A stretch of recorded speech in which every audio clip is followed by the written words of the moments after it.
नमस्कार दोस्तों, जैसा कि आपने लॉकडाउन 1 में देखा होगा ना कि कैसे हमारे देश के लोग परेशान थे। प्रधानमंत्री के द्वारा एक वर्चुअल मीटिंग की जाती है और उस मीटिंग में ऐलान कर दिया जाता है कि इस टर्म एंड कंडीशन के साथ ये जगह पे लॉकडाउन लगेंगे। वैसे ही लॉकडाउन 2.0 की शुरुआत हो चुकी है। जैसा कि आप लोगों ने देखा होगा कि प्रधानमंत्री जब सदन में खड़ा होकर बोलते हैं कि कोरोना काल से हम जैसे निपट गए, वो ये भी क्राइसिस से निपट जाएंगे। प्रधानमंत्री के बयान को ऐसे दर्शाता है ना कि हाँ, लगता है कि इस बार फिर से लॉकडाउन 2.0 लगने वाला है।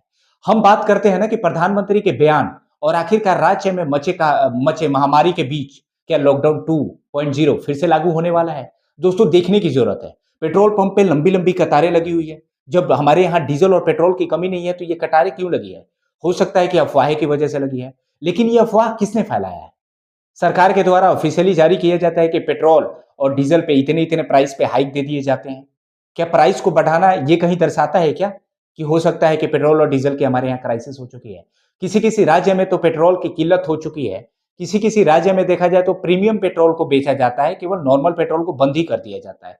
हो सकता है वहाँ पे नॉर्मल पेट्रोल ना हो और प्रीमियम पेट्रोल को 3 या ₹2 के भाव से उछाल करके और वहाँ पे बेचा जा रहा है।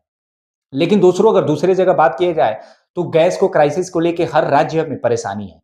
गैस की क्राइसिस कालाबाज़ारी के दौर में बहुत सारे कालाबाज़ारी और बहुत सारे पैसे में गैस को बेचा जा रहा है। जैसा कि आप लोगों ने देखा होगा कि प्रशासन कितने एक्टिव है और हर जगह से इसको सिस्टमैटिक और एक नियम के तहत इसको मतलब वितरण कर रही है। हालाँकि इसमें प्रशासन की बहुत बड़ी भूमिका रही है कि इस क्राइसिस को कम करने के लिए और ये नॉर्मल क्राइसिस है जो कि एलपीजी के गैस के क्राइसिस चल रहे हैं। लेकिन जब एलपीजी के गैस के क्राइसिस के बीच जब पेट्रोल पंप पे लंबी-लंबी कतारें लग जाती है और प्रधानमंत्री को सदन में ऐसे बयान आते हैं, तो ऐसा लगता है कि हो सकता है कि लॉकडाउन 2.0 हमें देखने को मिले। पेट्रोल की गैस की लाइन लंबी-लंबी लग जाती है, पीएम मोदी को संसद में ऐसे बयान आते हैं और सच में लॉकडाउन 2.0 की आहट सुनाई तब कन्फर्म हो जाती है, जब सारे मुख्यमंत्री को अपने आवास पे बुला के और प्रधानमंत्री के द्वारा एक सीक्रेट मीटिंग की जाती है। आखिरकार उस मीटिंग में क्या होता है दोस्तों, देखने की ज़रूरत है। ये देखने की ज़रूरत है कि इस अफ़वाहों से कैसे सरकार निपट पाती है और इस अफ़वाहों के बीच क्या-क्या करने वाली है सरकार।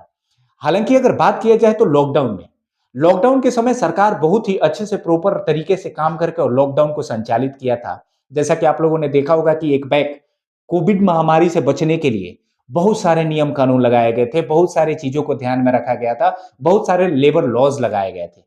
लेकिन कोविड-19 के बाद ये जब दूसरी क्राइसिस आती है एलपीजी और पेट्रोल की किल्लत से, क्या इससे देश की इकोनॉमी पे इतने इफ़ेक्ट पड़ेंगे, जिसके वजह से पूरी देश की जनता परेशान हो सकती है। लेकिन ये नॉर्मल है, इससे निपटा जा सकता है। इसकी लंबी लॉकडाउन नहीं लगाई जाएगी, जहाँ तक ये अनुमान लगाए जाते हैं। वॉर की बात किया जाए, तो वॉर तो अभी लंबा चलने वाला है। अमेरिका ना मान रहा है, ना इज़राइल, ना ईरान। हालाँकि देखने की ज़रूरत है कि इस डिपार्टमेंट को कैसे बाँट के और हमारे डिप्लोमेसी को कैसे क्रिएट करके इसको कंटिन्यू किया जा रहा है और देखने की ज़रूरत है, सतर्क रहने की ज़रूरत है और समझदार बनने की ज़रूरत है दोस्तों। देखते हैं कि लॉकडाउन 2.0 कब तक हमें देखने को मिलता है। हम आप लोग से उम्मीद कर रहे हैं कि आखिरकार एक कमेंट करके ज़रूर बताएँ कि क्या लॉकडाउन 2.0 की आहट सुनाई देने लगी है?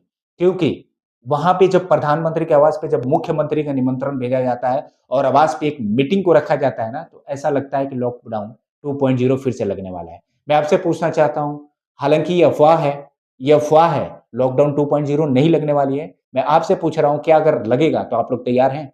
और किसी भी चीज़ को स्टोर करके ज़रूरत करने की कोई ज़रूरत नहीं है दोस्तों। अगर आप हमारे चैनल पे नए हैं तो चैनल को सब्सक्राइब कर लें और बेल आइकन ज़रूर दबा दें, ताकि जो हमारा नेक्स्ट वीडियो आए, वो आपको प्रॉपर पहुँचे। धन्यवाद।